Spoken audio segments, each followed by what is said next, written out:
Desi is the best dog in the whole world, and I just love it that you love him so much. Thank you for helping me raise him all these years. So beautiful. Frosted glass, cranberry glass. It's done so well. Older than the hills. Oh my goodness, I can't believe these are here. That's by Sherry Blum.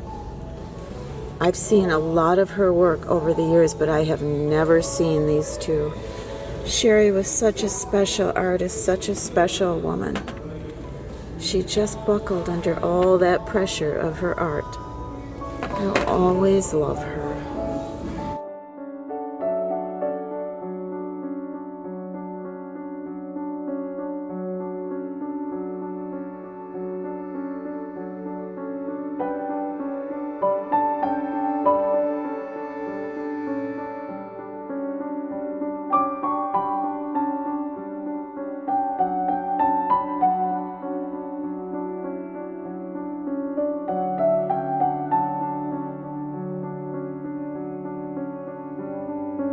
Alexa, how are you today?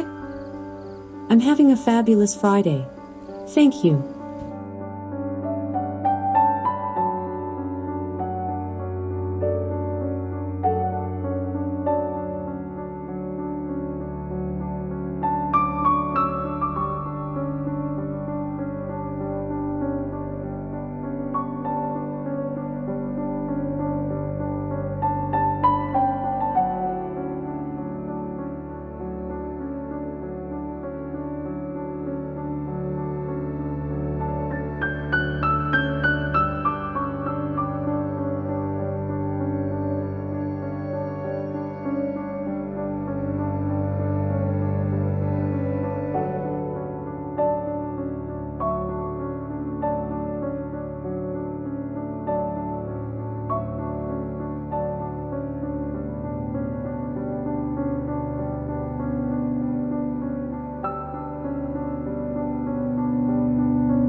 Hey everybody, I am so happy to see you today. Thank you so much for coming back and seeing me and Desi.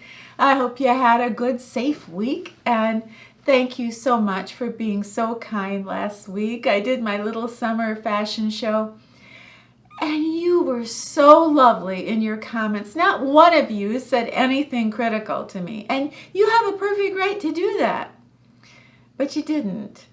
And you gave me such a boost when I needed it the most. So thank you so much.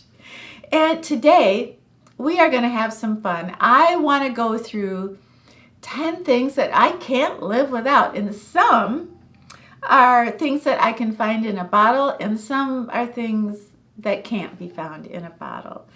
I have been here for about 7.5 years, and I get about 3 questions every single week. So what's going to be so cool about this video is I get to talk about the areas that you want to know about, like what's going on with my hair, how about my neck, what exercise do I do for my arms. This is going to be so cool because I get to address all of this in one little video without a big, production of Q&A. But anyway, the first thing that I can't live without is my coconut oil for my hair. And I know some stylists will say, try to use other oils, but there is no other oil that I use on my hair as an overnight treatment that is as effective as my coconut oil. And when my scalp is dry, my hair looks horrible and it breaks off and it starts to fall out. So what the coconut oil does for me, at night I can just massage it in my scalp and run it through the ends of my hair, and it makes all the difference in the world. The next day when I wash my hair,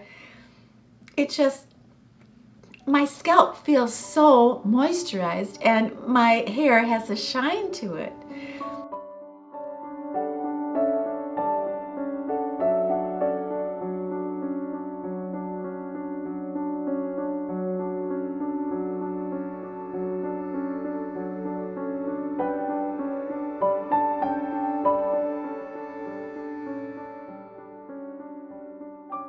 After years and years of using facial oils and oils for my body, I can't live without them. And there is something that I do in the morning when I get up. Before I walk Desi, I will put on my rosehip oil, my apricot oil, or my pumpkin oil, whatever I feel like, or maybe I'll throw them all on, and just pat it in, neck, décolleté, arms, and then I'm good to go. And I call that my oil treatment for the morning. Sometimes I get to keep it on an hour, and sometimes 3 hours. But I almost feel like it fools my body into thinking that I am still producing all this oil. And then my body goes, oh yeah, okay, let's get with it and let's help this out. If you can't do it in the morning, do it when you get home at night. Just on clean skin, just to tap in that oil. People will say, oh, I don't want to do that, it'll make me break out. But it actually helps breakouts.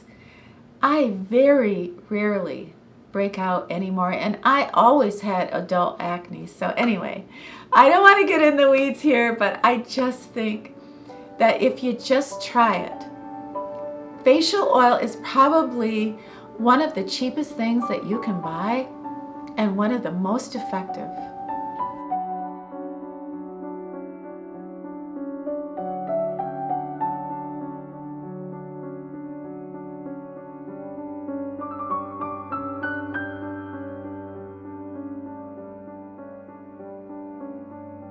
In the morning when I am walking Desi, we're having a great time. But I know when we get home from our walk that there is the most amazing cup of coffee waiting for me. Now, I'm not a coffee snob. I can have cheap coffee or expensive coffee. I love hazelnut coffee, vanilla coffee, but any coffee will really do.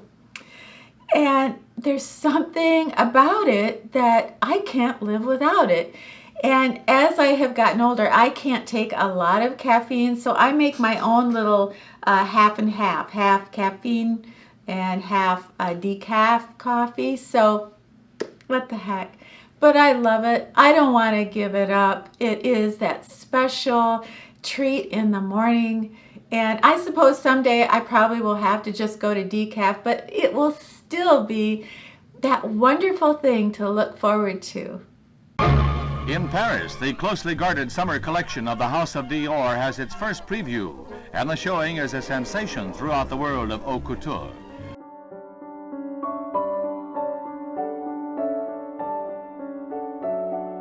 I love wearing summer dresses and summer halter dresses, and that means that I have to show my arms. And I'm a little prideful and I suppose a little bit vain, and I worry about my arms sometimes. So what I can't live without is my push-ups, only I can't do regular push-ups. So you have asked me many times what exercises do I do for my arms at 67 years old. So I want to show you what I can't live without, and they are called kitchen push-ups for my arms. I get asked every week about what neck exercises I do and what arm exercises I do. And at 67, there's no way that I have perfect arms, but I do show my arms in dresses and tops, and I'm okay with that. And I think the best exercise you can do for your arms are push-ups. Well, I have arthritis in my neck, so I can't do that. So I do what's called kitchen push-ups, and they're fun and they're free. I do 50 in the morning and 50 at night, and it just seems to help me. And I hope you can see that this is a little space in front of my sink, and I just brace myself, fall into it, and then push myself up. And 50 times, it's not bad at all. But you can feel it. After about 30, you can feel it burn in your arms. So it's very effective, and it's kind of fun. And you can have fun with it. Kind of push yourself off, then fall into it.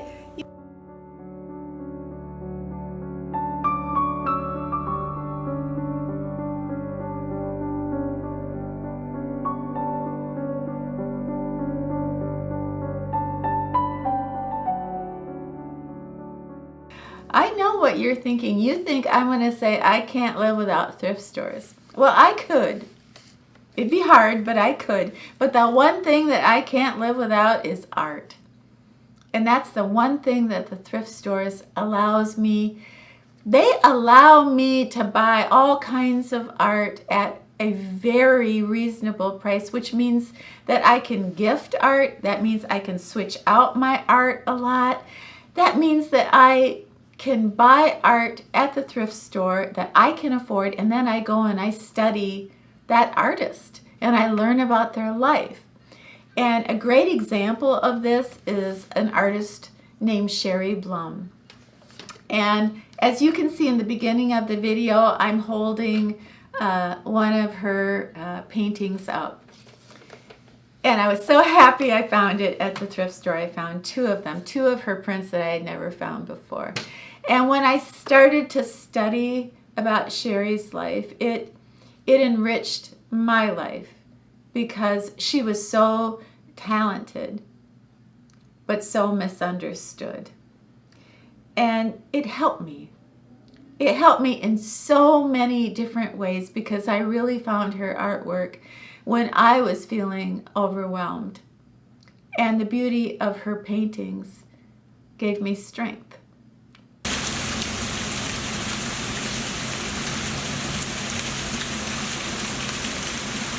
I figured out how to ask for what I want, to yell when I'm being talked over, that I can make people feel things they've been ignoring just by being honest. If I'm being honest, I still let myself think of you.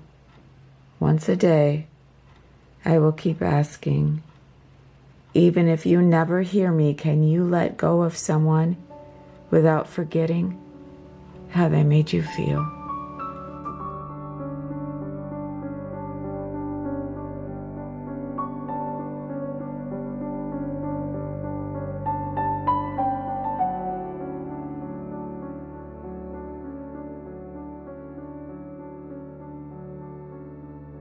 If you Google mental health and poetry, you're going to come up with a gazillion studies on how reading poetry, reciting poetry, memorizing poetry helps our mental health, and it helps anxiety, and it helps us understand ourselves so much better.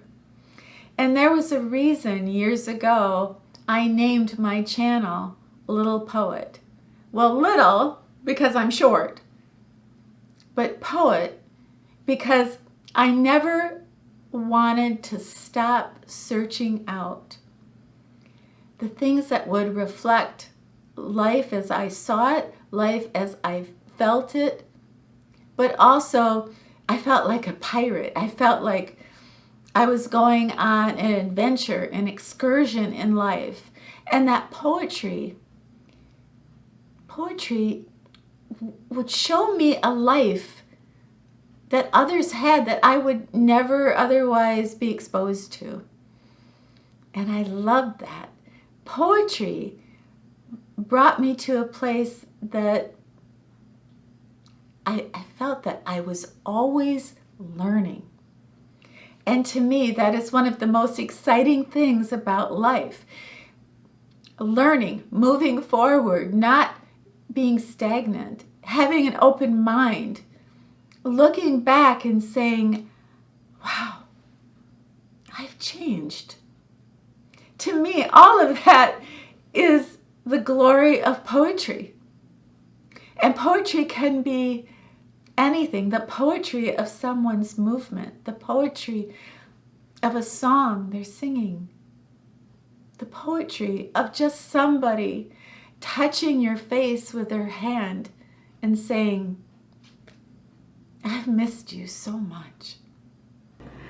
I feel prettier in the sun. Warm me up. I need nose freckles to feel like myself.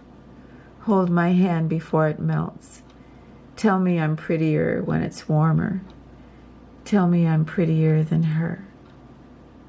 We have all found each other. We love poetry books. I read from poetry books all the time, and I have from day one, and I always will. So yeah, we are the Littlepoet Society here.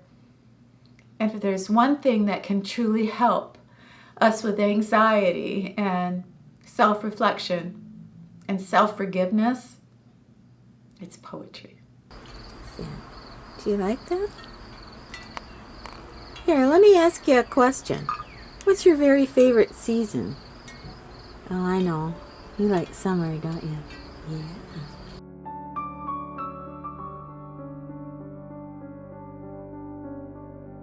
Absolutely. The one thing that I can't live without is Desi.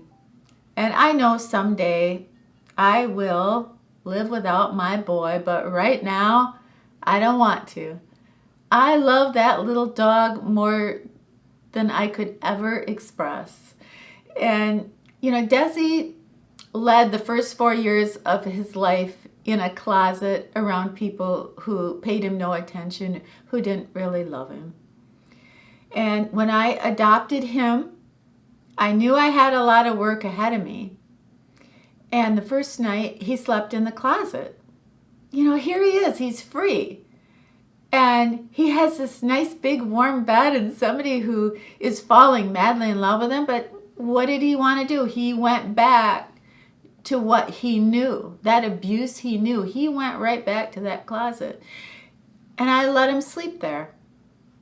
But you know, after a week, he kind of made it to the end of my bed. And that's where he stayed for a few years, but I left him alone. And you know what? Now, after all these years, when I go to bed at night, Desi is right there and he cuddles up. Desi is so different. He has this amazing sense of humor. And we have little games that we play. And he never does anything wrong. He never chews anything. He never has accidents. Now, when I was dating someone and when that man would raise his voice to me, Desi did go over and pee on his shoe. So he did kind of use going to the bathroom as a weapon. But it was awful gosh darn cute. One of my all-time favorite things is perfume that I can get in a roller ball. I just love it. It's so convenient for my purse. It smells so beautiful.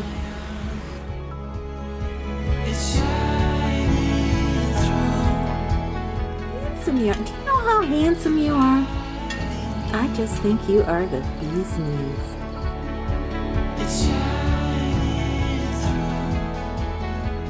The thing that I absolutely could never live without is being curious. The art of curiosity. I think either we're interested or we're not interested. And when we are interested in something or someone, it makes all the difference. We are moving forward. And when we're curious about something, we don't have time to be thinking how angry we are, or we don't have time to be thinking about our problems or how maybe somebody did us wrong, because we're curious about something and we want to learn more. I think being curious in something has saved my life. What do they say? Curiosity killed the cat, but satisfaction brought him back.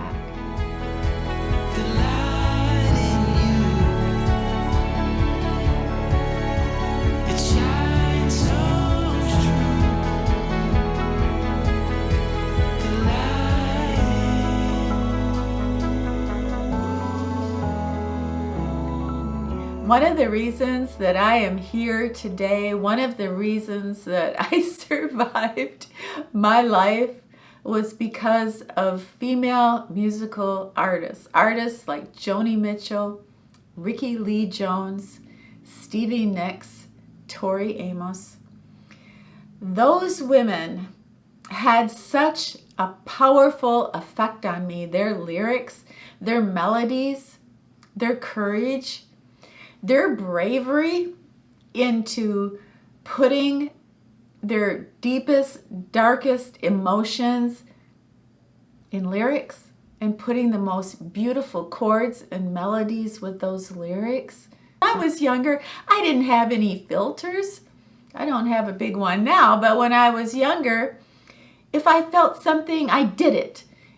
If I was angry, I said it. I didn't have any temperament. My life was ruled by my emotions. Thank God I'm not like that anymore. But I felt upset. My life was full of drama. I felt totally alone sometimes in how I felt when my love life wasn't going the way I wanted it to. There was something especially about Rickie Lee Jones and her lyrics. She had a relationship with Tom Waits. And when they broke up, she admitted that she was in bed for 2 months. She couldn't get out of bed, and she just cried every day. She loved him so much. And she had this performance she had to do on Saturday Night Live, and she just told everybody, I can't do that. I just can't do that performance. But she went ahead and she did it. And there's a song that she performed, So Long, Lonely Avenue. And she was saying in that song that we all have a choice, that we may be down and broken and so lonely and isolated, but we can pick ourselves up and we can say, so long. Keep the shirt I bought you, but so long. Lonely Avenue. And when I heard that song, when I was down for the count in my 30s, it meant the world to me. And it always will. So, I will never be able to repay these amazing women. And I'm sorry I get so emotional about it. But they were all so brave. And I don't think they got the credit that they deserved. But I almost feel like those women raised me. So to this day, I play their songs. I find new songs that they've done all the time. There are new women artists now that speak to the young women of today. But for me, those women that I mentioned, I will never be able to live without them. I love them.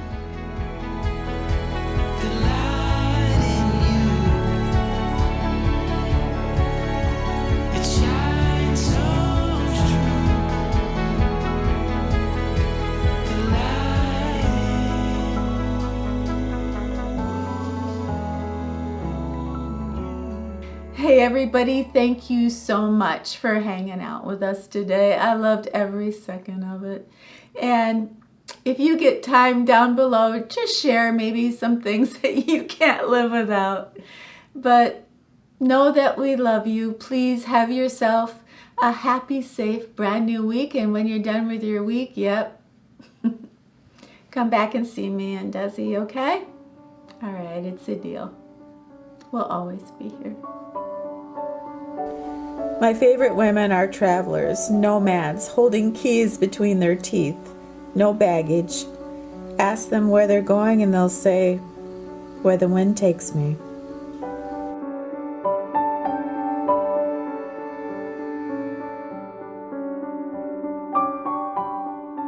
What are you doing today? Do you like being in the video again? I think you do. Did you have a busy day at the park?